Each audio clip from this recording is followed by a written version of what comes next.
Olá, pessoal da Academia de Jornalista. Estamos começando uma live diferente. Hoje, em dia diferente, né? Que é uma segunda, a gente sempre faz uma quarta. E com uma convidada especial da parte de jornalismo, a nossa querida Ronise Aline, toda professora.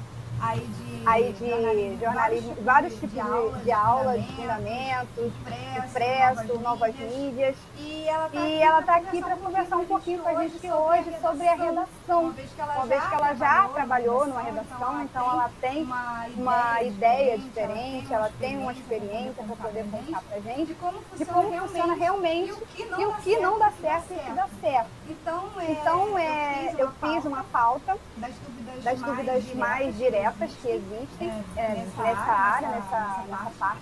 E vou perguntando para elas se vocês tiverem dúvidas ou alguma coisa, eu vou deixar para o final, para poder não atrapalhar o nosso contato e nem perder um pouco a ideia da nossa linha de raciocínio. Tá?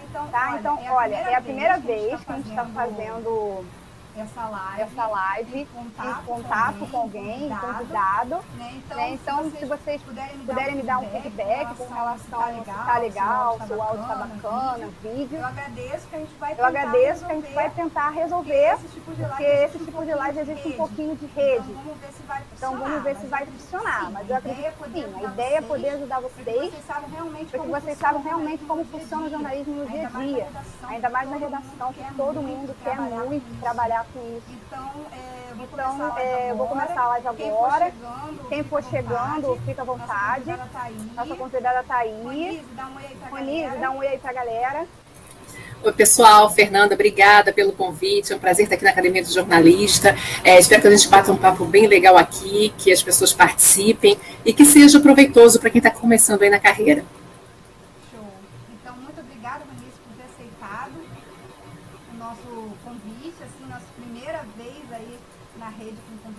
Fernanda, agora eu fiquei sem o seu som. Sem som?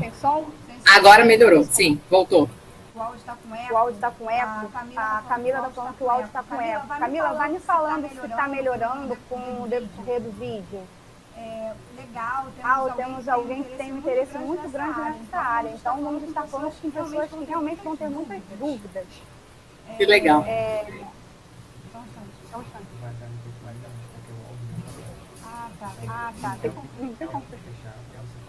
Tá. Quando eu for falar, Ronise, eu vou pedir para você fechar o seu áudio. Um botãozinho aí do lado do Hangout. E vice-versa, beleza? Tá. Porque senão vai dar microfonia. Do microfone aqui? Esse do lado do Hangout mesmo, onde está do lado do botão vermelho. Isso. Show. Você tá me ouvindo direitinho? Show. Sim? Beleza. Melhorou agora? Kelohan. Tranquilo? Legal. Então vamos lá, Ronise, o primeiro item da pauta que eu vou abordar contigo é sobre a reunião de pauta. Como ela é feita no impresso, numa redação? É bem organizado, ou cada um fala alguma coisa diferente, ou então já vem com a linha de raciocínio? Como é montado esse escopo de reunião de pauta para poder chegar no denominador comum? Bom, primeiro, vamos falar o seguinte, tudo que a gente for conversar aqui são convenções do jornalismo, né? É claro que existem algumas especificidades que são próprias de cada veículo, né? Mas, de uma forma geral, como é que acontece a reunião de pauta? São 2 reuniões por dia, normalmente uma no início, né? Se a gente estiver falando de um jornal impresso, vai ser logo no início do dia, e outro no final do dia para o fechamento. Se a gente estiver falando de uma redação de um outro veículo, que seja rádio, TV, vai ser uma no início do dia, normalmente, para falar como vai ser a edição, e outra próximo do fechamento, antes da edição do jornal ir para o ar. O jornal, ele tem um editor-geral, ele tem um subeditor, e ele tem os editores próprios de cada editoria. Então, você tem o editor de política, o editor de internacional, o editor de cultura e assim por diante. A reunião de pauta, a primeira delas, é para definir o que vai entrar na próxima edição do jornal.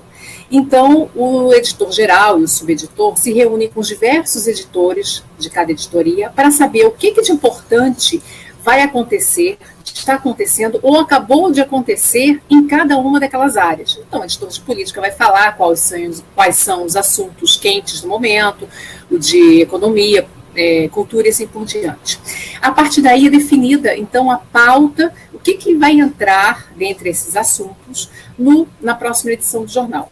O editor-geral, ele vai pegar os assuntos principais de cada editoria e definir, dentro do âmbito geral, o que ele considera que é o mais importante. Por isso que em algumas edições a gente vê que a política é destaque, né? Em alguns momentos da nossa história a gente vê que a política é destaque, em outros momentos a gente vê que o esporte, por exemplo, uma época de Olimpíadas, de Copa do Mundo, o esporte vai ter um destaque muito maior.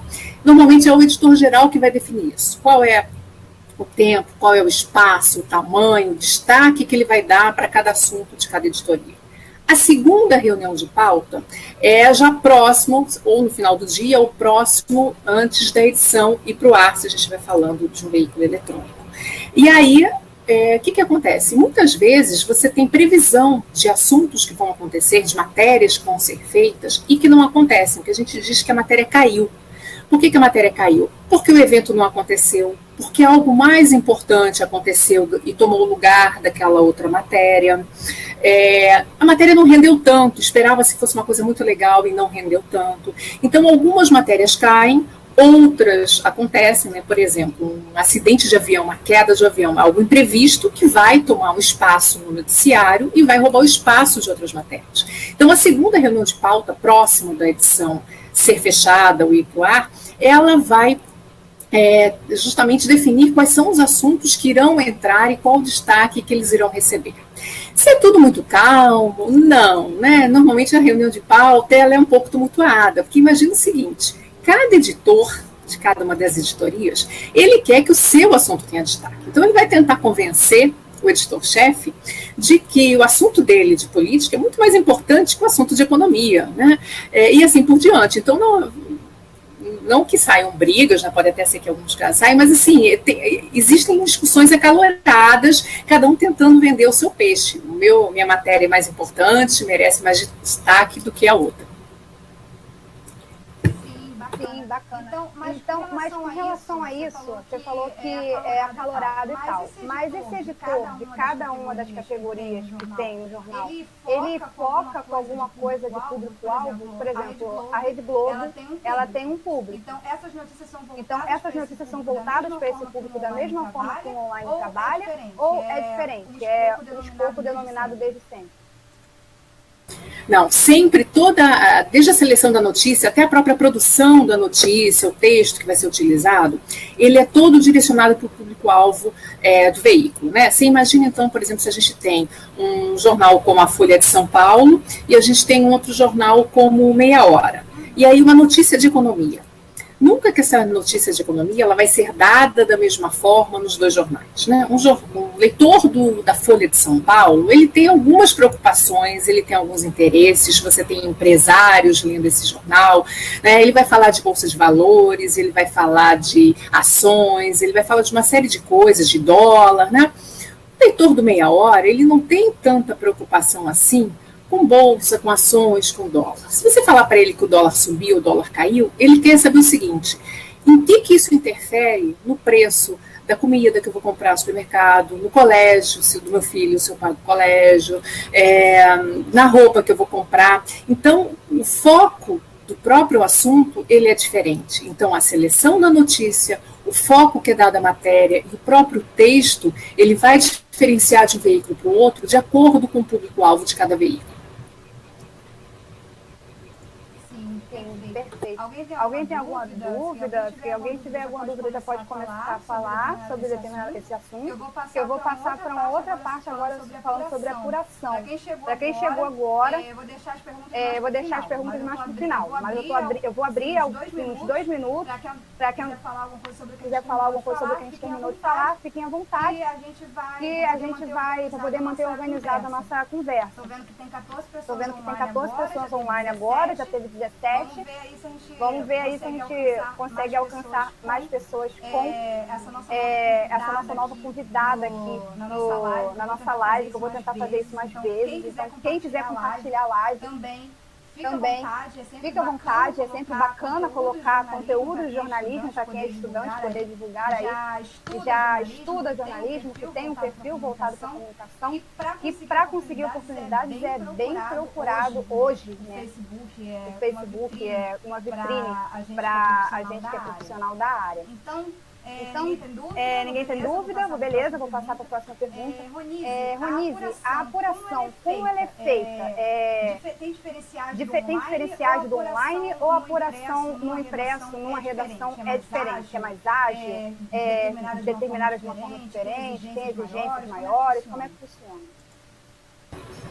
Em relação às exigências, eu acho que a principal diferença aí vai ser em relação à agilidade para o online, né? Há uma cobrança muito grande dos editores dos jornais online para que a notícia ela seja dada mais rapidamente e antes dos concorrentes, né? Se você pensar no jornal impresso, você tem um deadline, sim, né? Você tem um prazo limite para entregar aquela notícia, mas aquele jornal ele vai sair no dia seguinte. Então, normalmente o deadline ele é no momento do fechamento. Tem jornal que fecha às 5 da tarde, começa a fechar às 5h30, 6 horas, porque ele tem um horário para rodar.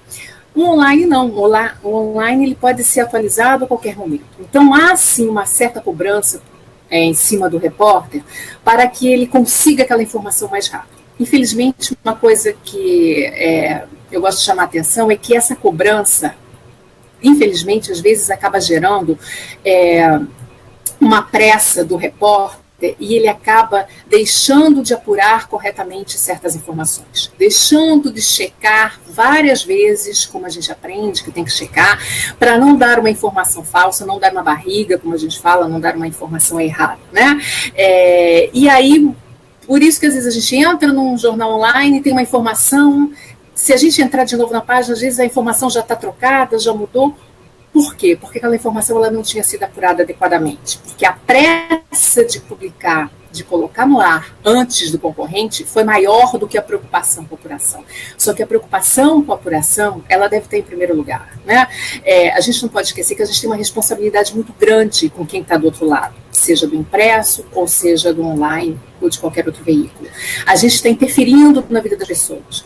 As pessoas elas estão tomando decisões de acordo com aquilo que a gente publica. Se a gente fala que pode fazer alguma coisa, ou que não pode, ou que mudou uma lei, que mudou uma norma, que está aberto a um determinado processo seletivo, qualquer coisa que a gente noticie, as pessoas vão levar aquilo como verdade e vão tomar decisões a partir daquilo. Se a gente dá uma informação errada, muitas vezes as pessoas saem em prejuízo. Quando não, em casos mais graves, a gente acaba afetando a honra, né? São os famosos casos de calúnia e difamação que são feitos sem que se tome os devidos cuidados, né, com as acusações. Então, assim, a primeira preocupação com a apuração, seja impresso ou online ou qualquer outro veículo, é a gente ter a responsabilidade sobre a informação que a gente vai divulgar e sobre como a gente vai colocar, o quanto de informação a gente vai dar, né? Eu gosto de sempre dar um exemplo que é o seguinte: quantas vezes a gente ouve no noticiário que um asteroide passou muito próximo da Terra, poderia ter se chocado com a Terra, se tivesse se chocado com a Terra, teria sido, né, feito um grande estrago. Você imagina se essa informação ela fosse divulgada antes, né? Olha, na próxima semana há o perigo de um asteroide se chocar com a Terra e caso isso aconteça, a Terra acabará, né? Você imagina o pânico que isso suscitaria nas pessoas, né? Pessoas em momentos delicados, em momentos difíceis, poderiam tomar certas atitudes, né, muito tristes. Então, será que tudo precisa ser apurado, precisa ser divulgado imediatamente, né? Essa acho que é uma questão assim, para a gente se pensar também. Nesse caso, não, porque apenas suscitaria um pânico desnecessário. Então, a primeira coisa é responsabilidade. Segundo, pensar sempre o que o meu público gostaria de saber. Eu estou satisfeita com tudo que eu apurei? Será que eu não poderia perguntar mais? Porque às vezes, claro, né, o repórter tem dia que acorda de mau humor, tem dia que acorda cansado porque foi para a balada no dia anterior, tem dia que não está muito afim de trabalhar, eu apurei 5, 6 coisinhas e está bom. Não está bom. Imagina você, né, recebendo aquela informação, aquela notícia, o que você se perguntaria, né? Pô, que o repórter não fez essa pergunta? Por que ele não buscou essa informação a mais? Né? Então, a gente tem que pensar sempre em esgotar todas essas possibilidades, tudo o que o nosso público gostaria de saber.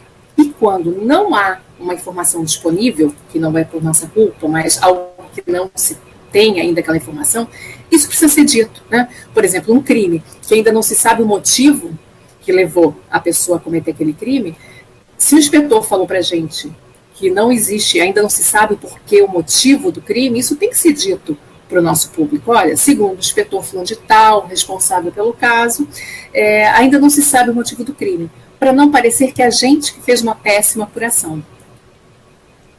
Sim, claro.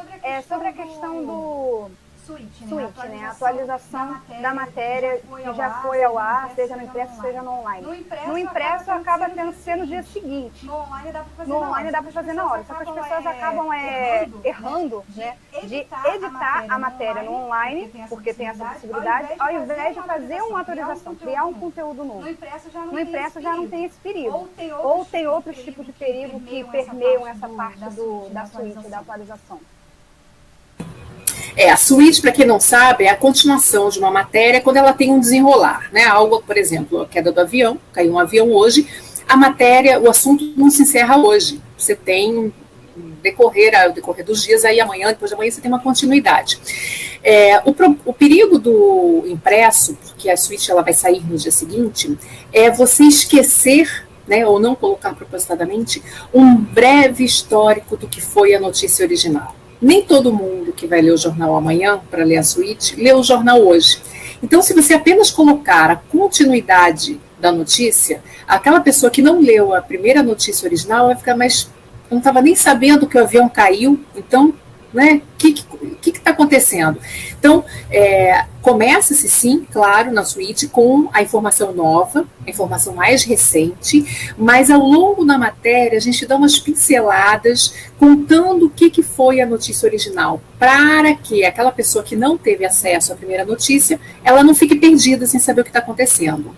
No online, né, essa facilidade que se tem de apagar e reescrever, né, ela causa algumas situações que não são muito aconselháveis, né? Uma delas é essa: em vez de você fazer uma atualização da matéria, você simplesmente apaga e bota informação nova. E aquilo que eu falei antes sobre a responsabilidade, se a gente dá uma informação errada no online, dificilmente a gente vê uma correção, né? Como a gente vê no impresso, até mesmo na televisão, às vezes no meio de um telejornal, né, o apresentador vem e fala: olha, diferentemente do que falamos agora há pouco, né? No online é difícil a gente ver isso. Por quê? Porque é muito mais fácil apagar a informação errada e colocar a informação certa do que assumir que deu uma informação errada e corrigi-la, né? Sim, perfeito. Ronise, o Kelohan, ele está perguntando o seguinte: o responsável pela seleção dessas notícias possui uma grande bagagem cultural, pois notícias não têm valor. Qual o seu critério usado para noticiar um determinado fato? A gente tem aí, na verdade, a gente pode dizer que a gente trabalha com 3 tipos de critérios. A gente tem os chamados critérios jornalísticos, isso, né? Todo mundo que faz faculdade de jornalismo aprende que é a atualidade. A gente está fazendo jornalismo, a gente não está fazendo história, né? O jornalismo ele pode servir como um instrumento de pesquisa histórica mais tarde, mas no momento a gente não está fazendo história. Então a gente está falando o que é novo, o que é recente, o que é atual. Outro critério é aquela informação que alcança o maior número de pessoas. Se eu tenho uma informação que atinge meia dúzia de pessoas e outra informação que atinge metade da população do Brasil, é claro que essa notícia que atinge metade da população do Brasil vai ter prioridade, porque a gente está falando de meio de comunicação de massa, para atingir grandes quantidades de pessoas. Outro critério é o incomum, né? Aquilo que é comum, que acontece todo dia, que todo mundo já conhece, normalmente não é noticiado, não aparece na mídia, né? O que vai aparecer é o que foge do comum. A gente aprende nos manuais de jornalismo, tem uma máxima que se diz que é o seguinte, que se um cachorro morde um homem, isso não vai para o jornal, isso não é notícia, a menos que tenha uma consequência aí muito diferente. Agora, se um homem morde um cachorro, aí sim vira notícia, porque não é comum. Então, alguns critérios são critérios jornalísticos. A segunda categoria de critérios que você tem são os critérios do próprio veículo. Como você já comentou antes, os veículos têm públicos diferentes. Então, o critério para uma notícia de economia que vai sair na Folha de São Paulo é um, o critério para uma notícia de economia que vai sair no Meia Hora é outro, porque o público espera informações diferentes. Ele vai, a utilidade que ele vai fazer daquelas informações é diferente de um veículo para outro. E, por último, é claro que a gente sempre tem os critérios do editor. Não tem como a gente fugir, porque os editores, eles seguem os critérios jornalísticos, eles seguem os critérios do veículo, mas eles têm a sua própria percepção daquilo que naquele momento é mais importante, merece um destaque maior ou não. Algumas coisas são tão unanimidade que se a gente chegar numa banca de jornal e olhar a capa de diversos jornais, a gente vai ver que a manchete é a mesma, porque algumas coisas são muito óbvias que elas são mais importantes. Outros dias não, a gente vai ver que as manchetes são diferentes, porque os critérios de cada editor são diferentes. Então, de uma forma geral, a gente segue esses 3 critérios: critérios jornalísticos, critérios do veículo, e o próprio editor-chefe tem os seus critérios pessoais. Perfeito, Monize, muito obrigada. Agora, um próximo item, senão a gente não consegue evoluir com a pauta da nossa live. Eu queria saber, o pauteiro, eu já li sobre, o pauteiro não existe mais, ou ele ainda existe, ainda leva esse nome? Ainda leva esse termo, diríamos?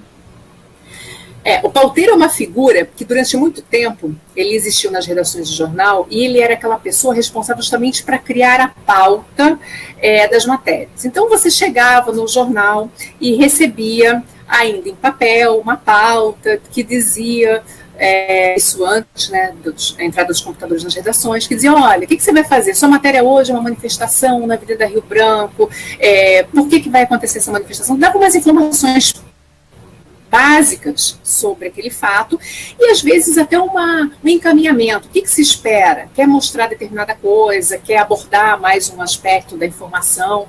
E aí o repórter pegava aquela pauta e ia apurar, ia para apuração. O pauteiro, ele também era aquele que recebia os releases das assessorias de imprensa, que era, sempre que você queria divulgar alguma coisa para a mídia, você mandava para o pauteiro.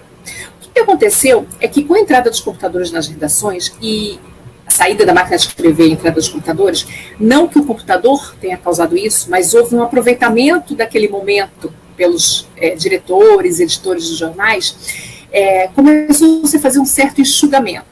Como o computador, ele permitia que você realizasse várias funções ali no seu terminal, na sua estação de trabalho, e congregasse, agilizasse toda a produção do jornal, começou um enxugamento da redação. Então, em vez de você fazer uma matéria por dia, você fazia 2, 3 matérias. O pauteiro, que era essa pessoa que só fazia pauta, ele desapareceu.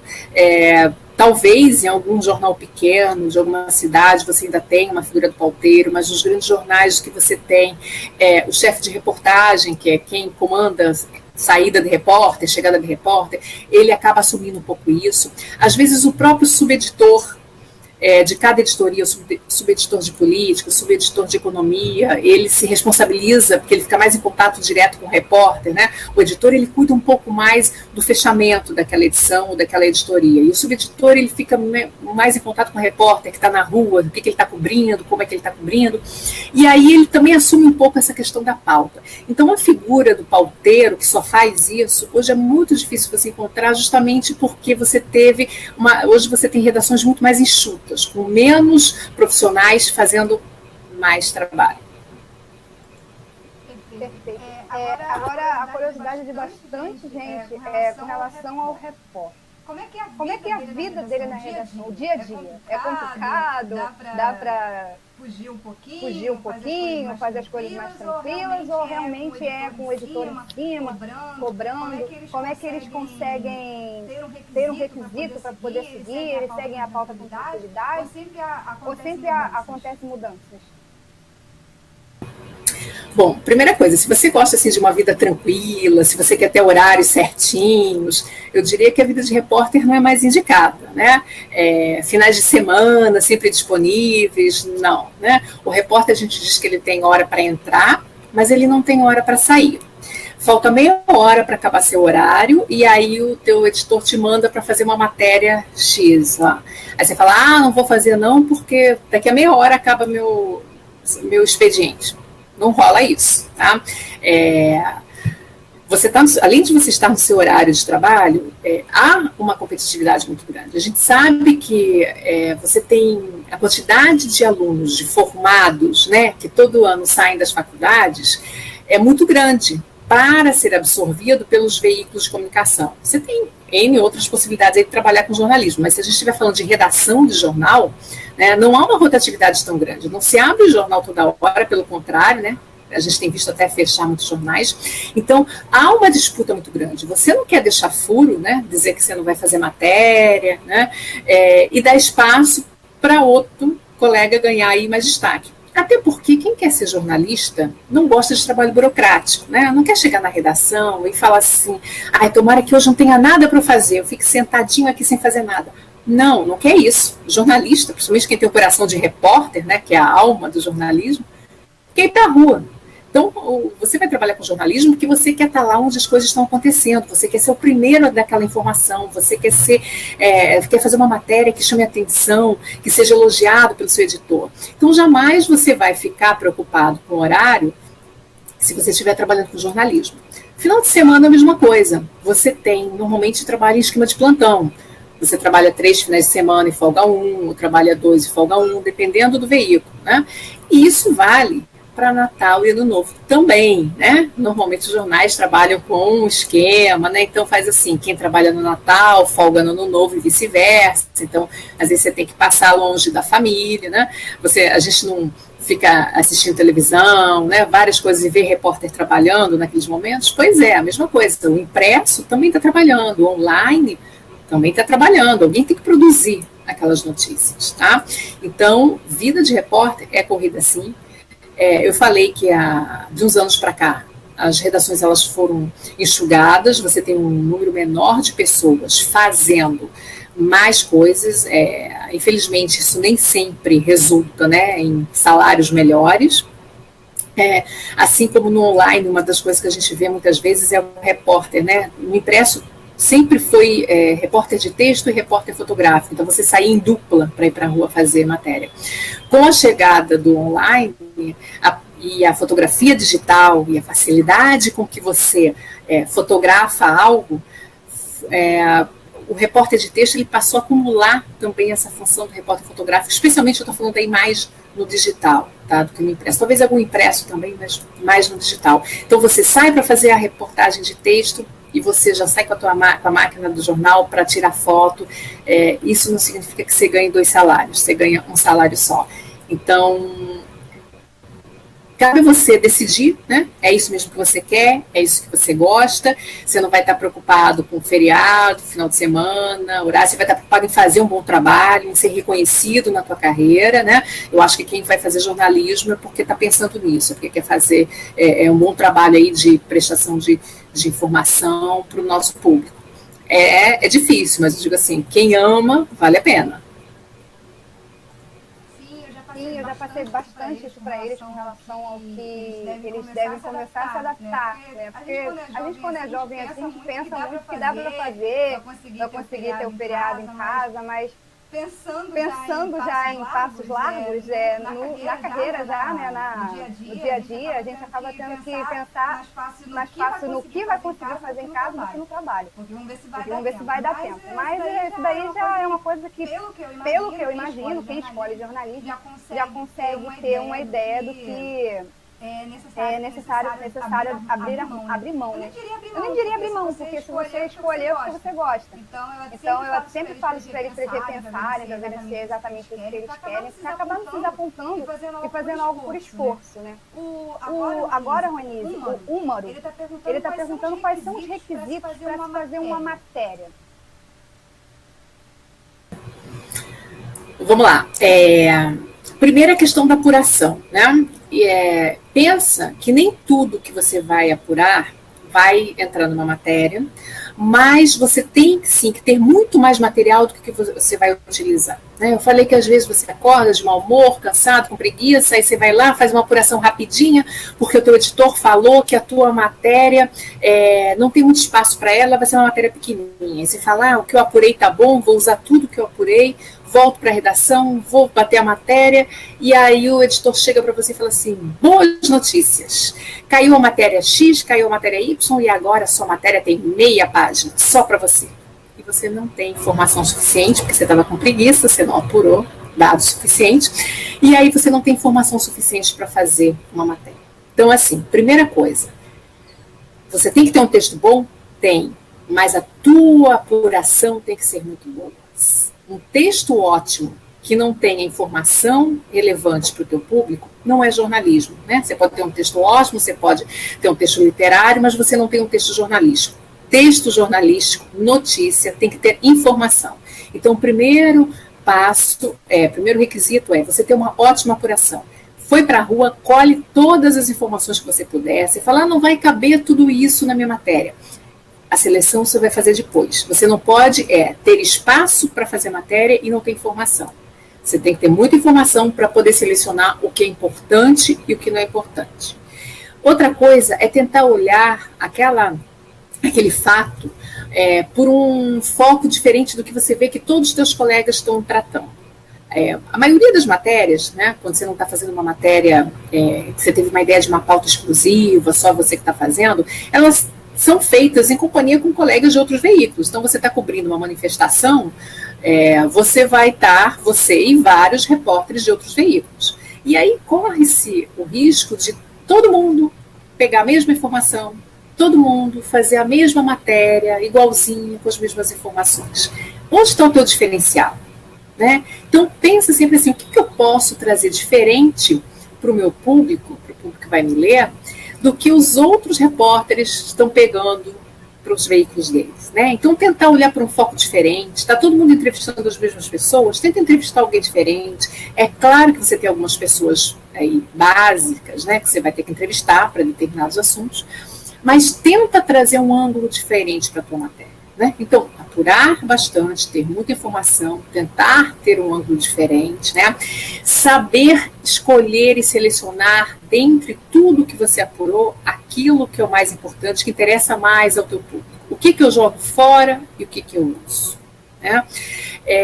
E o texto. Tem gente que acredita, né, que todo texto que é feito, ele vai passar por alguém que vai corrigir esse texto, que vai deixar o texto bonitinho para ser publicado, ou mesmo online. Não. Texto final é o texto do repórter.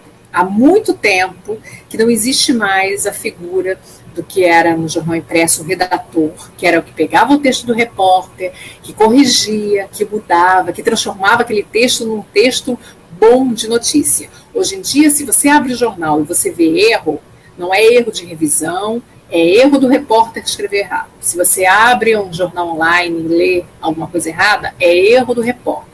Então, você tem sim que dominar a língua portuguesa, saber escrever uma notícia, né? Eu sou muito bom em escrever pontos, mas eu não sei escrever notícia, não. Se você quer ser jornalista, você tem que ser muito bom em escrever notícias dentro das características próprias do que é uma notícia. Então, eu acho que, assim, você se preocupando em colher as informações, o máximo de informações que você puder, buscar um ângulo diferente, saber selecionar o que realmente importa para o teu público, e fazer um texto bom, você está assim no ótimo caminho. Só não se esqueça de uma coisa, quanto mais a gente souber informação a gente tiver, melhor a gente consegue apurar informações. Então, assim, eu não gosto de determinados assuntos, eu vou aprender na hora que eu vou apurar. Não. Né? A diferença de um bom repórter para um repórter mediano é que um bom repórter está o tempo inteiro querendo saber coisas. Deixa de lado o gosto pessoal. Eu não gosto disso, não gosto daquilo. Você é um profissional. E como profissional, você tem que se conhecer de tudo um pouco.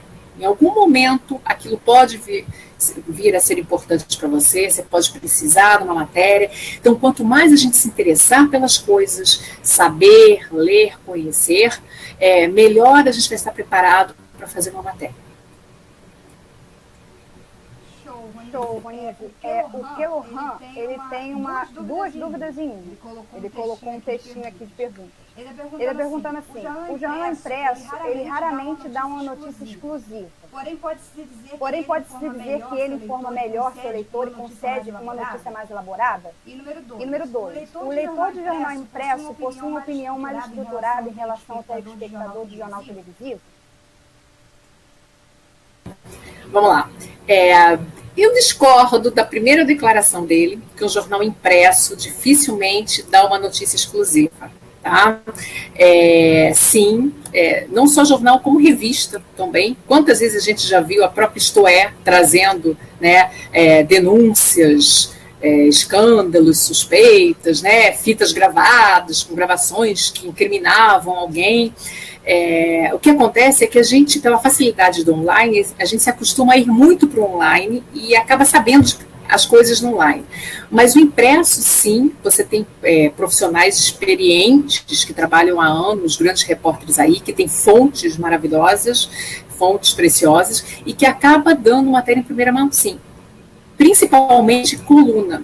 Muitas vezes, uma informação ela é dada, né, primeiramente por um colunista de política, por exemplo, que tem acesso a pessoas, né, ligadas ao poder, e aquela informação dada numa determinada coluna, ela vai ser desenvolvida, vai ser transformada em matéria para outros jornais. Se vocês prestarem atenção, quem nunca viu, parece assim, por exemplo, uma matéria no estado de São Paulo, conforme denunciada em matéria pelo jornal o Globo, tal. Então, assim, é dado crédito e há denúncias, há matérias exclusivas de jornal impresso, sim. Tá? Porque às vezes a gente não tem muito essa percepção, porque é muito mais fácil a gente pegar pelo online, mas o jornal impresso dá. Se as matérias são mais aprofundadas, assim, eu diria que primeiro que criou-se uma ideia de que jornal online tem que ser jornal rápido, tem que ser jornal com informação curta. Criou-se essa característica do jornal online, mas não é obrigatório. Por quê? O jornal online ele tem uma vantagem sobre o jornal impresso, que é a não necessidade do papel, que muita gente não sabe, que é o que encarece o jornal impresso, que provocou muitas vezes falências de muitos jornais e revistas, é o preço do papel. O preço do papel comprado lá fora, comprado no exterior. Você tinha durante anos, eu não sei hoje em dia se ainda existe, mas o BNDES ele tinha linhas de crédito para todos os veículos de comunicação, para eles poderem comprar papel lá fora para poder imprimir os seus jornais. Então, assim, o que encarece muito é o papel. Não adianta você ter muito mais notícias naquele dia e querer aumentar o número de páginas do jornal só porque você tem muita coisa acontecendo no mundo, se você não tem um aumento da publicidade para aquele dia, que a publicidade que é o que banca o jornal. Não é venda em banca, não é assinatura, é a publicidade que banca o jornal. Então você só pode ter aumento do número de páginas se você tem aumento do número de publicidade, que vai bancar aí esse aumento. Por conta disso, online não tem a limitação do papel. Online você pode fazer matérias longas, muitas matérias, fazendo links e mais links e mais links.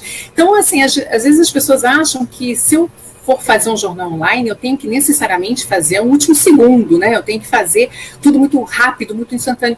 Não, é porque a pressa das pessoas, né, acabou levando a isso. Criou-se isso como uma característica do jornal online. Os mais famosos realmente são assim.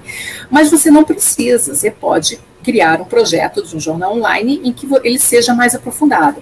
Agora, da forma como nós temos hoje, sim, o jornal impresso, ele se permite, né, fazer ainda reportagens maiores, principalmente jornal de final de semana, de domingo, fazer jornais maiores, e ele está usando, já se vocês repararem, jornais impressos, eles já estão usando esse link com a internet, né? Muitas vezes você vê lá uma matéria e aí no final fala assim, para ler a entrevista completa, vá na nossa página, vá no nosso site, acesse ao vídeo para ver fulano falando ao vivo. Então já está havendo, né, essa cross-mídia aí, né, essa troca, assim, essa construção em conjunto aí do impresso com o online. Eu esqueci da segunda pergunta dele. Eu vou repetir. O leitor do jornal impresso possui uma opinião mais estruturada em relação ao telespectador do jornal televisivo?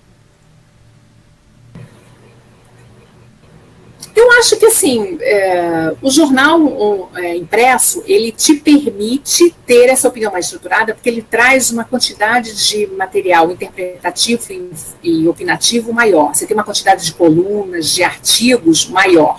Então, normalmente, se for do seu interesse, né, por que a gente lê uma matéria opinativa? Porque a gente quer entender o que um especialista que conhece aquele assunto, o que ele acha daquilo, quais são os argumentos dele, por que ele é contra, por que ele é a favor de determinada coisa. Então, quando você é um leitor de um jornal impresso, você tem à sua disposição uma gama aí de possibilidades de conhecer a opinião de especialistas, pessoas que realmente entendem, que não é eu gosto, eu não gosto simplesmente, mas que trazem argumentos sobre aquilo, e aí sim você tem uma opinião estruturada. Não digo que todo mundo que leia jornal impresso goste de se aprofundar, de ter opinião, mas eu diria que o jornal impresso ele te dá mais possibilidade, sim, de você ter uma opinião estruturada. Bonito. Agora, o próximo assunto. A correção pelo editor. Como é que ela se dá? O que ele se baseia, o que ele corta? Ele é realmente grosso, como todo mundo pinta? Ele fala que tá ruim e manda você fazer de novo? E em torno disso, qual é a responsabilidade dele e a tarefa diária, no geral? Como eu falei antes ali, o texto final que sai é o texto do repórter. Então, esse texto ele não é corrigido pelo editor. É claro, você vai ter uma matéria perigosíssima no sentido de que está trazendo denúncias, está trazendo documentos, acusações, alguma coisa que vai mexer com muita gente. É claro que esse editor ele vai querer dar uma lida nisso, até porque a responsabilidade do veículo é dele. Né? Ele é que assina como editor-chefe, então, assim, se tiver um processo contra o jornal, ele vai ter que responder sobre aquele processo. Se a matéria for uma matéria assinada também, o repórter responde junto, mas o editor-chefe sempre vai responder. Então, é claro que ele vai querer se prevenir e vai dar uma olhada na matéria. Mas ele não tem condições de ler todas as matérias que saem no jornal, nem muito menos de corrigir essas matérias. Tá? O editor hoje, ele tem, falei a questão do custo ali do papel e tudo mais, o editor hoje ele tem uma função que mescla uma função jornalística com uma função administrativa. Ele tem, é como se cada editoria fosse um centro de custos, e ele tivesse que administrar esse centro de custos. O editor geral, mais ainda. Então, ele tem questões administrativas, questões burocráticas, ele tem as questões jornalísticas de fechar o jornal, né? Ele tem muita coisa para fazer, não dá para ele ficar corrigindo texto do repórter. Então, não acontece essa edição por parte do editor, essa correção.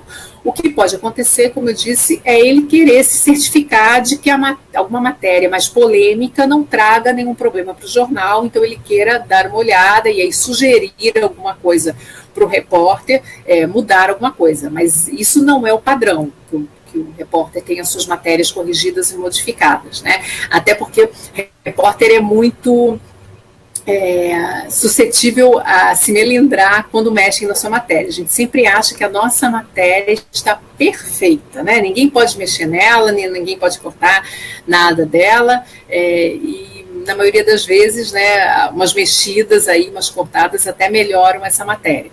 Mas não fique esperando que um editor vá corrigir a matéria, porque ele não vai corrigir. O teu texto ele tem que estar impecável. Perfeito, Rony. Outro item. Existe a administração da redação? Existe esse cargo? É alguém acima do editor que tenha a nível contratual para saber o que deve e o que não deve fazer um veículo, a nível de reclamações ou algo do gênero? Você tem os diretores, tá? Assim, de uma forma geral, os diretores, eles não interferem na seleção dos assuntos, no que vai ser publicado. Isso é papel do editor. Ele que vai definir o que vai ser publicado, o destaque que vai ser dado. Agora, o diretor ele vai pensar mais em termos de posicionamento do jornal no mercado, mudanças do jornal, né, esse tipo de coisa, mais em termos, como você mesmo disse, administrativos, não jornalísticos. Então, o diretor não é alguém que vai interferir na pauta. Isso é coisa do editor. O que às vezes pode acontecer é, né, o dono do jornal tem algum interesse em alguma questão, aí se vira para o diretor e fala, olha só, quero que dê tal informação ou não quero que dê tal informação. Infelizmente, a gente sabe que isso acontece, né? Nem sempre imparcialidade, objetividade, elas são respeitadas como deveriam. E aí esse diretor vai chegar para o editor e vai chegar, olha só, veio ordem de cima para não fazer isso ou para fazer isso. Aí cabe muito a cada editor, né? Tem editor que não vai querer perder o emprego, que não se importa com isso, né? Afinal, é o dono do jornal que paga o salário dele e ele vai atender. Tem editor que não vai aceitar essa intromissão, vai dizer, pô, eu sou responsável por definir o que entra e o que não entra no jornal, então eu não aceito que venha uma ordem de cima. A gente já teve casos aí de editores se demitindo por conta disso, outros casos de editores sendo demitidos porque não quiseram obedecer. Assim, mas isso não é diário, isso não é toda hora, tá? Isso são alguns casos específicos. De uma forma geral, o diretor ele não vai se intrometer na pauta, na parte jornalística, ele vai cuidar mais das questões administrativas do jornal. Perfeito. Um item assim que a gente quando aprende isso na faculdade, a gente fica pensando, né? A parte da diagramação. Qual dica você dá com relação a tamanho, o que eu posso ampliar, lado direito, lado esquerdo? Como é que funciona isso no impresso? Bom, sobre diagramação, eu não tenho muita coisa assim para falar, porque normalmente quem gosta dessa parte de diagramação vai se especializar nisso. Então, quando eu fiz faculdade, eu aprendi sim a diagramar, aquela coisa que você faz uma disciplina, como não era algo que eu queria fazer na minha vida, eu queria ser repórter de texto, não me aprofundei. Então, aprendi a diagramar, ainda era antes do computador, então você tinha aquelas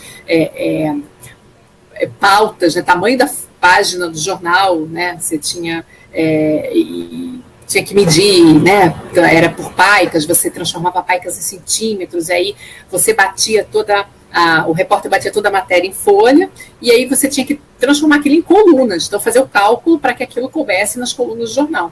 Hoje em dia não, hoje em dia está muito mais fácil, né? O repórter, quando ele chega na redação, ele já abre o programa lá de edição do jornal, já está definido onde vai entrar a matéria dele, já tem coluna, então ele vai batendo a matéria dele no formato que já vai ser publicado. E o número de diagramadores, assim como o número de jornalistas diminuiu na redação, o número de diagramadores também diminuiu. Pela facilidade de você já ter, que a gente chama de formas, né, você já ter os padrões na própria internet, então você já tem modelos de páginas, né, na internet, você não precisa ser todos os dias serem diagramadas todas as páginas. Você tem algumas páginas principais, como a primeira página do jornal, que é a vitrine, é a capa do jornal, ela vai ser, sim, diagramada pelo diagramador, né, no programa de diagramação específico, todo dia. Mas algumas páginas internas de matérias, elas não precisam ser, elas já têm modelo pronto. Então, o repórter chega e já bate, né, a matéria, já digita a matéria no espaço próprio. Então, assim, sobre diagramação, hoje diminuiu bastante o trabalho dos diagramadores, assim como diminuiu bastante o número de diagramadores, né, do jornal.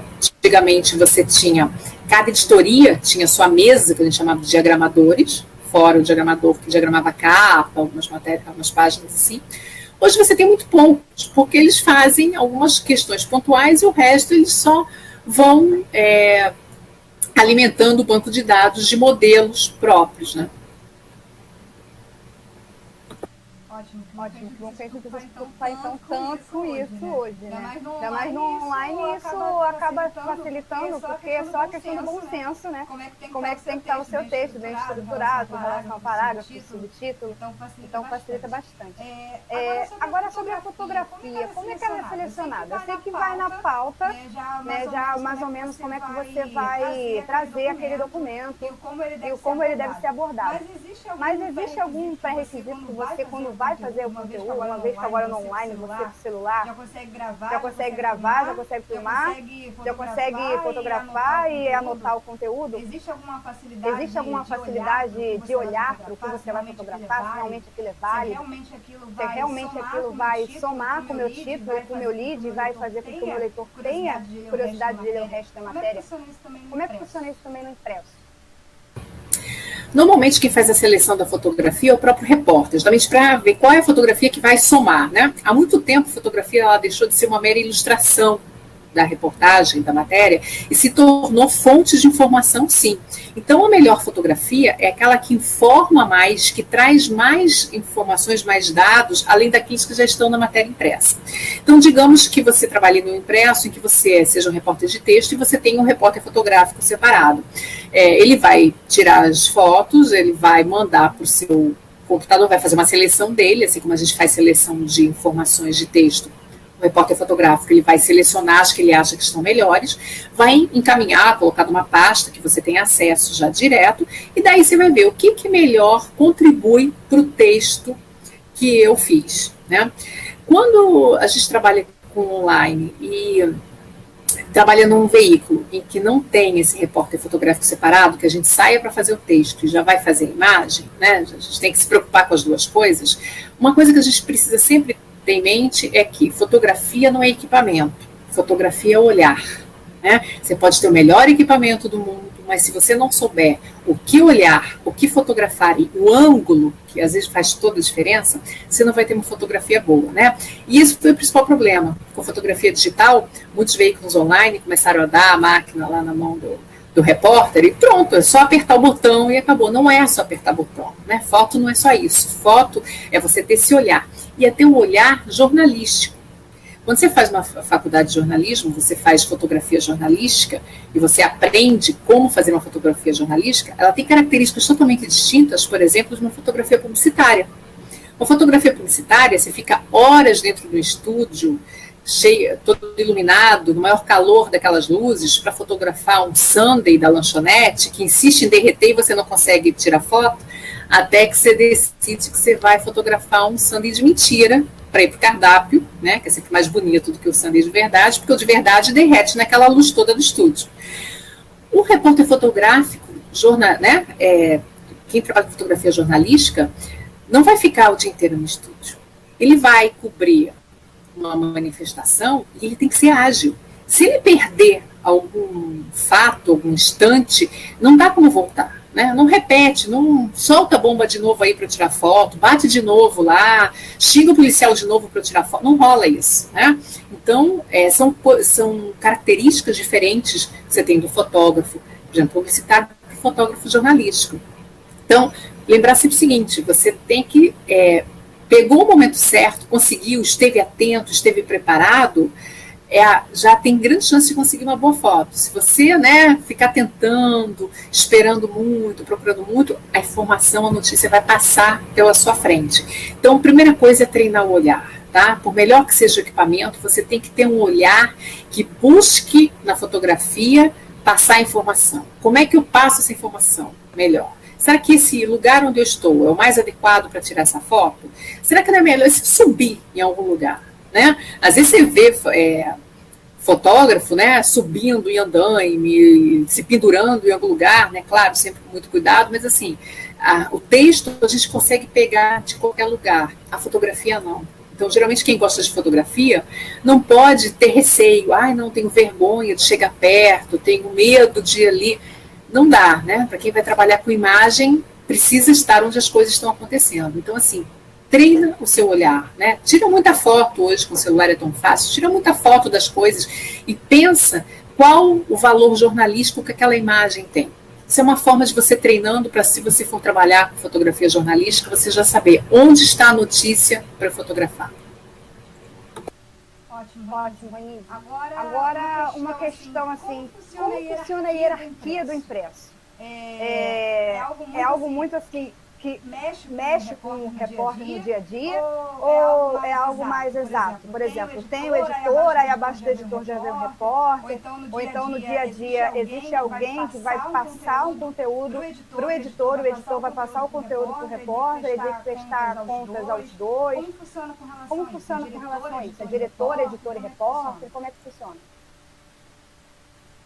O repórter, ele não lida com o diretor. Eu falei que o diretor, ele é mais para questões administrativas, ele não vai ter contato com o diretor, né?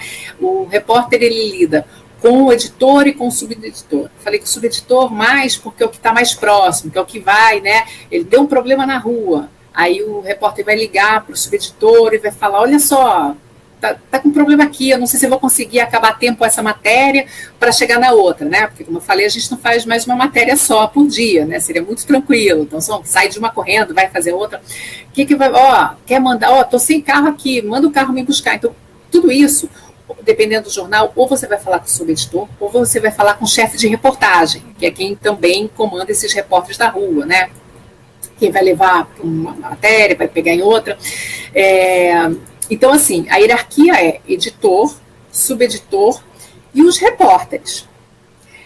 O que acontece é que alguns veículos maiores têm um plano de carreiras. Então, você entra como repórter A, vira repórter B, repórter C, ou vice-versa, entra como repórter C, vai subindo até virar repórter A, e aí você tem salário maior, e você tem mais... Além de ter mais responsabilidade, você tem não é poder, mas você assim, tem uma imagem melhor lá dentro, você já chega e você é o tipo que sugere muitas pautas, muitas vezes, né, Caco Barcelos é um exemplo, né, de repórter, que durante muitos anos ele fazia grandes reportagens, antes, né, de profissão repórter, ele fazia muitas reportagens, e normalmente reportagens que ele trazia sugestão de pauta, e que ele produzia toda aquela reportagem para ir atrás, para fazer a cobertura, para a reportagem ficar pronta, porque ele já estava no nível de repórter especial, né? Então você tem alguns veículos que têm essa diferenciação, depois de profissionais com muito tempo de carreira, que demonstram, né, fazem um trabalho muito bem feito, são promovidos a repórteres especiais. Jornais menores às vezes não tem, às vezes é repórter e tudo repórter mesmo. Mas assim, a quem o repórter, né, responde é para o subeditor, para o editor e para o chefe de reportagem quando é questões práticas, tipo de ir para a rua, voltar, sair, né, estou precisando de um carro, alguma coisa assim, mas em questão de conteúdos de matéria é para o editor e para o subeditor. Muito bom. Agora para a gente já começar a pensar no fechamento da live, sobre a crise do impresso e a chegada do jornalismo digital. O que a senhora tem para falar da gente sobre isso? É o crescimento das novas mídias, a questão do Facebook hoje não ser só um diário e postar fotos, ser algo voltado para a fanpage das empresas, com relação ao crescimento do texto web. O que a senhora que já trabalhou no impresso teria a dizer sobre o jornalismo digital, uma vez que a senhora dá aula também sobre novas mídias?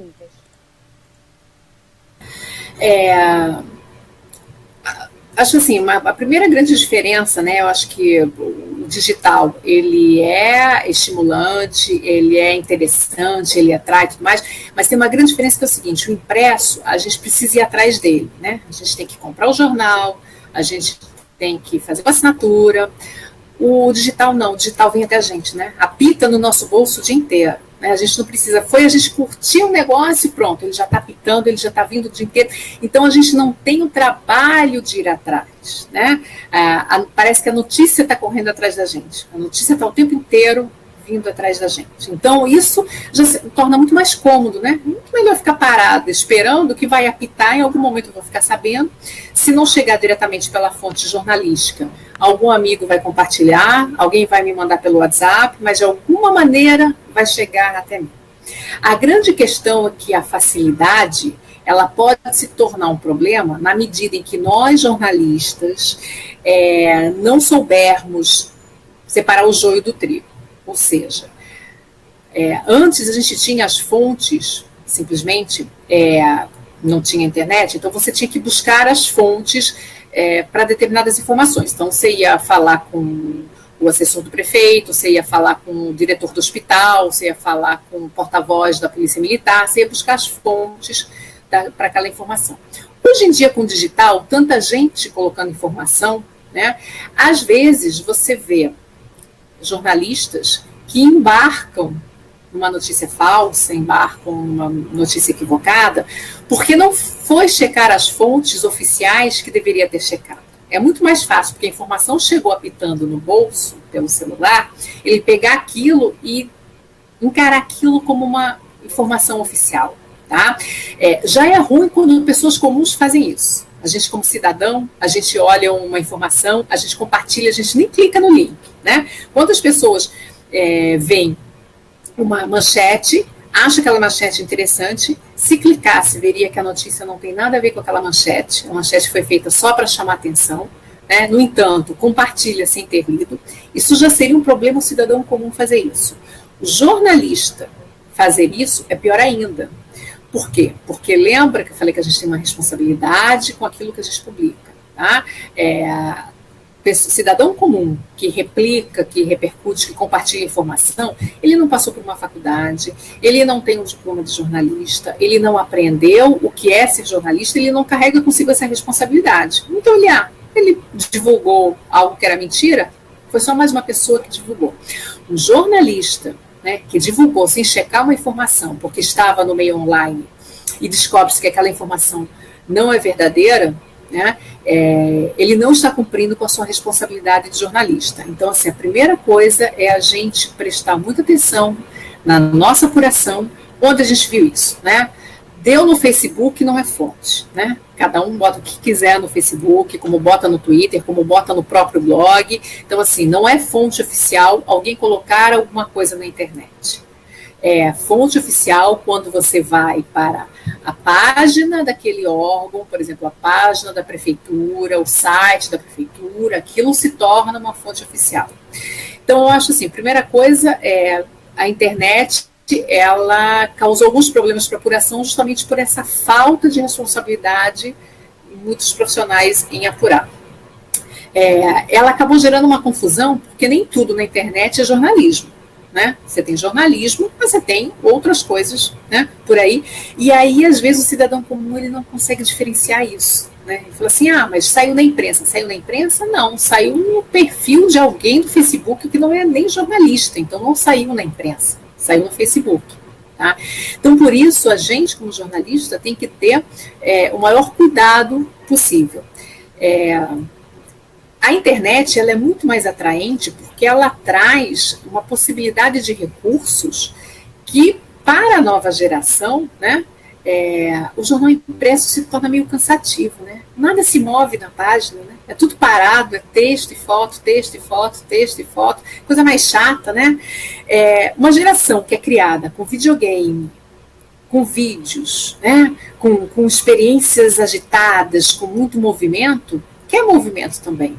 Então, o jornalismo que vai trazer texto, que vai trazer vídeo, que vai trazer som, que vai trazer uma simulação de alguma coisa, que vai agregar outros recursos, é um jornalismo que vai ser muito mais atraente.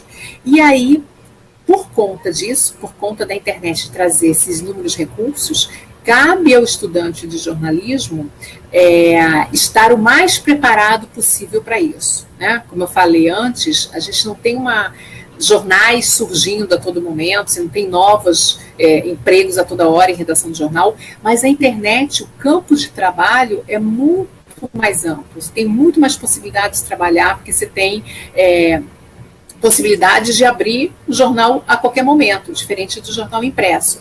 Então, você tem que estar preparado para isso. Se você olhar pedido de vaga, né, oferta de vaga, você vai ver que antigamente era que tenha uma boa apuração, que tenha um bom texto.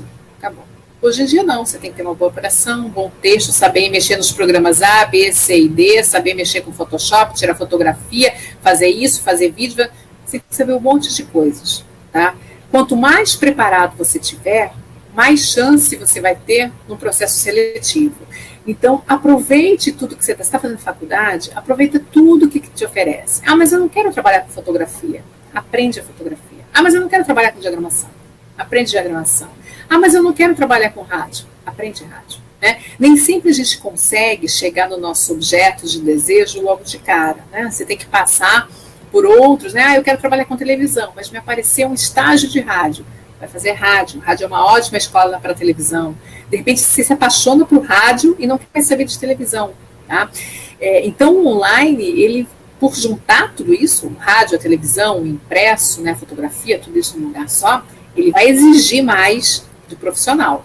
Tá? Então, não tenha preguiça de aprender, não tenha preguiça de correr atrás, de conhecer, porque a maior quantidade de oportunidades de trabalho está, hoje em dia, sim, no meio digital, tá? Se vocês repararem nos últimos anos, muitos jornais impressos têm fechado, muitas revistas têm fechado, né? Justamente porque eu falei pela questão das dívidas, questão do papel, e o meio digital ele oferece essa vantagem, né? Então, quanto mais a gente souber, né, conhecimento não ocupa espaço, quanto mais preparado a gente estiver, mais chance a gente tem de conseguir uma colocação aí. Legal, Ronise. Com relação àquilo que a gente estava conversando, esses dias falando sobre o online e tal, o Kelohan, ele tem uma dúvida que foi mediante que a gente estava conversando, sobre a questão dos jornais impressos e online, né? Ele está perguntando, os jornais impressos de grande notoriedade no país, tais como a Folha de São Paulo, Estadão, Carta Capital, estão com dias contados devido a essa evolução midiática, e a internet ela está ocupando esse espaço que antes era dominado pelas mídias impressas. Foi exatamente isso que a gente estava conversando. Você pode falar para ele o porquê disso, além da questão da facilidade, questão de texto para web, questão de ser mais direto, em relação também ao público dos jornais, que são público jovem, questão do mobile, que a maioria das pessoas leem pelo celular, e isso acaba facilitando o texto web ao invés do impresso. Questão da compra também, né, do impresso, que no online é tudo mais simples, não precisa gastar com isso. A não ser com um bom pacote de internet que só vem crescendo a internet, as pessoas estão com mais possibilidade de ter internet do que antes, né, o número de pessoas online estão crescendo. Fala um pouquinho para a gente poder fechar essa nossa live falando sobre o online e o impresso. Né? Eu acho que tem essas coisas que a gente falou aí, a questão que se levantou aí também da questão do preço, sim, para que eu vou comprar um jornal na banca, fazer uma assinatura, se eu tenho acesso de graça online, né? Alguns veículos estão começando a trabalhar com conteúdos pagos, então você tem aquele conteúdo básico, de graça, mas se você quiser uma coisa mais aprofundada, você vai ter que pagar por uma assinatura, né? A gente ainda está caminhando nisso aí, eu não sei até que ponto, né, isso funciona, isso lá fora já tem há mais tempo, até que ponto isso vai funcionar no Brasil ou não, a gente pagar por esse conteúdo aí, né, online, mas assim, sim, essa é uma vantagem.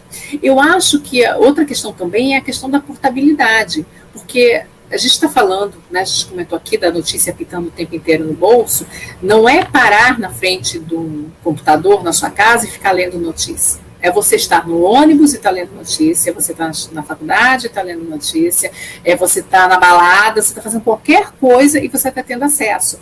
E o jornal, não, é portável? Né, você bota embaixo do braço e carrega. Mas assim, você vê muita gente que parou de consumir jornal impresso durante a semana e consome só domingo, porque compra o jornal, vai para a praia, aí deita na praia e fica lendo jornal, né? É meio que um ritual, assim, mas durante a semana, na pressa, não para, né, para pegar, não dá tempo de ficar lendo jornal. Então você vai consumir essa notícia ao longo do tempo aí. Então, eu acho que tem a questão do público jovem, que a gente comentou, que é muito mais atrativo, né? Tudo, o que se move, o que traz, né, a diferença, o que, né, não é aquela coisa parada, a questão da gratuidade, a questão da portabilidade, né? Se você fizer uma pesquisa com o pessoal mais jovem, eles também não ficam sentados na frente do computador lendo notícias. Né? Você vai ver que eles acessam pelo celular, né? Então, eu acho que a grande questão aí então, é a internet, sim, mas o smartphone, né, acabou propiciando essa difusão do jornalismo. Acho que, de repente, até, não tenho nenhum dado sobre isso, mas assim, pessoas mais jovens que não tinham o hábito de ler o impresso, por conta da facilidade do acesso à informação no smartphone, passaram a ser consumidores de notícia. Né? Então, também tem o seu lado bom, né? Levar aquela informação a pessoas que não tinham o hábito de comprar o jornal impresso. Né? Não me lembro se tinha mais alguma coisa que ele comentou ali que ele queria que falasse. Ele falou sobre a questão do... Ele citou alguns jornais, né, que tinham notoriedade e se eles estavam à mercê dessa evolução midiática. Foi o que mais ou menos a senhora já falou, sobre a questão da, que eu até foi do assunto do meu TCC, falando sobre o jornalismo digital e o Dual, o jornal que fica com os dois, tanto impresso quanto online, ou então a mudança, The New York Times e tal. Então, a senhora já respondeu a pergunta que ele perguntou, e sobre a internet, ocupando esse espaço que antes era dominado pelas mídias impressas. A senhora também já respondeu. Então, gente, a live foi essa. Se alguém tiver mais alguma dúvida ainda, chegou para assistir depois, ou então vai assistir depois a live, porque não estava online nesse momento, só perguntar abaixo, que as perguntas serão enviadas para a Ronise, e a gente volta a responder para vocês. Mas aí agora, Ronise, eu queria que a senhora falasse um pouco sobre a sua experiência, para a gente poder fechar a live. Sobre os seus trabalhos, sobre o que a senhora faz hoje, e pudesse dar uma dica para a galera aí que está iniciando no jornalismo e o que eles precisam ter de força de vontade para continuar na área, além de fazer o que gosta, poder transmitir informação, que é o que o jornalismo precisa, de pessoas que estejam realmente vestindo a camisa da profissão, para poder, além de fazer o que gosta, fazer bem feito e poder levar informação a todos. Bom, eu sou jornalista, né? Trabalhei como repórter na época em que ainda não havia computador nas redações, então eu batia matéria na máquina de escrever. E assim, só para vocês terem uma noção, quando a gente está escrevendo um texto no computador e, ele não está bom, o que a gente faz, né? A gente copia, corta, cola, muda a ordem, né? Se imagina na máquina de escrever, você descobrir que a tua informação mais importante, que tinha que estar lá no primeiro parágrafo, na verdade ela está lá no último parágrafo, né? Era arrancar a folha da máquina, jogar fora e começar tudo de novo. Então, assim, você tinha um trabalho braçal, né, muito maior. Então, eu trabalhei como repórter para jornal impresso, eu trabalhei muitos anos no Jornal dos Esportes. O Jornal dos Esportes, ele funcionou até 2010, era um jornal tradicional no Rio de Janeiro. Além do esporte, como o nome diz, ele tinha uma segunda editoria, que era a editoria de educação, que cobria educação e cultura, que era onde eu trabalhava, que era uma editoria de referência na cidade, né? Lembra que é uma época que não tinha a internet disseminada assim, então você queria concurso, resultado de vestibular, tudo isso saía no Jornal dos Esportes, era o primeiro a dar, então ele era referência na área de educação na cidade do Rio de Janeiro, né? Trabalhei muitos anos cobrindo educação e cultura, porque a minha área de preferência sempre foi cultura. Trabalhei um pouquinho no esporte quando eu comecei, aquilo que eu falei, nem sempre a gente começa com o que a gente quer, então fui colocada, fiz estágio na área de esporte, mas assim que consegui eu sair de lá, fui para a parte de cultura. Depois eu comecei a trabalhar com a parte de assessoria de imprensa, né? Aliás, quem gosta de jornalismo, mas quer uma vida mais pacata, não quer trabalhar final de semana, quer horário mais certinho, né? A assessoria de imprensa é uma boa opção, normalmente você tem uns trabalhos uns horários mais fixos, assim. Então, eu trabalhei muito tempo com assessoria de imprensa. Depois, eu comecei a trabalhar com online, né? Fui trabalhando não para um veículo jornalístico, mas olha só, essa é uma das questões que você perguntou no final, umas dicas, né? Vamos abrir, assim, nosso leque de opções, porque hoje em dia, jornalista pode trabalhar numa infinidade de funções que não é apenas o jornal, né? Durante muito tempo, o jornalista só ia trabalhar em redação de jornal. Hoje em dia, você tem um site, precisa de um jornalista para fazer o texto. Você pode trabalhar como, né, uma função que surgiu com a internet, que não existia, que era analista de mídias sociais. Então, você trabalhar com mídias sociais, o jornalista pode trabalhar com isso. Você pode trabalhar várias coisas. E eu comecei a trabalhar para alguns sites institucionais, então eu era responsável pela parte de produção de texto desses sites institucionais e pela produção de notícias dessas instituições, né?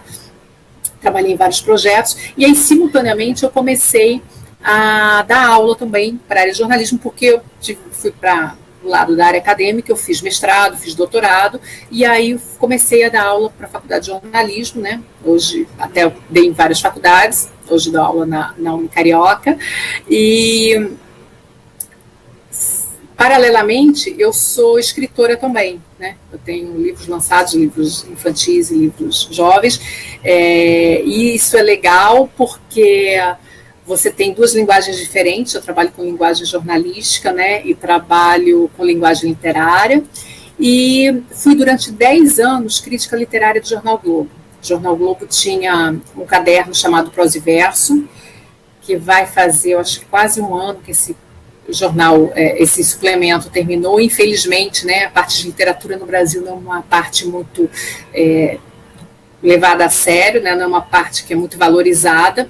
Então, a gente não tem nenhum jornal do Rio de Janeiro hoje, suplementos literários, acabaram todos. Né, o último foi o Prosa e Verso, que tinha ficado só prosa, do Jornal Globo. Então, lá eu era crítica literária, eu não era repórter, né? Eu recebia os livros para fazer a crítica, que aí eu fazia um jornalismo opinativo, né? O pessoal que estuda jornalismo aí sabe que é onde a gente faz a nossa avaliação de uma determinada obra, onde a gente dá a nossa opinião, onde a gente argumenta, né? E eu fazia a crítica de livros para o Jornal Globo. E aí, atualmente eu trabalho como jornalista freelancer, né? Eu não sou vinculada a nenhum veículo de comunicação, então eu faço trabalhos como freela, sou escritora, sou professora do curso de jornalismo da Unicarioca e sou consultora literária também, né? Faço a parte de coach literário, leitura crítica, copydesk, pessoal que quer ser escritor, que quer mandar um livro para a editora, não sabe se o livro está bom, não está bom, eu faço toda essa parte de leitura crítica, essa parte aí. Então, mãe, dona de casa e mais um pouquinho aí. Muito obrigada pela sua participação aqui na academia. Muito obrigada, foi bom porque a senhora pôde conhecer o nosso projeto, o pessoal cresce, graças a Deus, e a gente pode aí alcançar mais alunos e tirar as dúvidas aí, né? Tá bom? Eu que agradeço, Fernando, obrigado pelo convite, obrigado a todo mundo que participou e quem ainda vai assistir aí. Espero que essa live assim, seja útil, tenha conseguido, não dá para a gente entrar em muitos detalhes, mas que a gente tenha conseguido aí tirar algumas dúvidas, abordar alguns assuntos, né? E parabéns pelo projeto da academia, eu acho que é isso mesmo, né? A gente dividir conhecimento, a gente compartilhar, a gente se ajudar, né? Quanto mais a gente compartilha, quanto mais a gente difunde, mais a gente fortalece justamente a nossa atividade, que é o jornalismo. Parabéns e continua firme aí. Muito obrigada, Ronilda. Um beijo, desculpa aí ter tomado seu tempo, tá bom? Tá bom? Tchau. Tchau.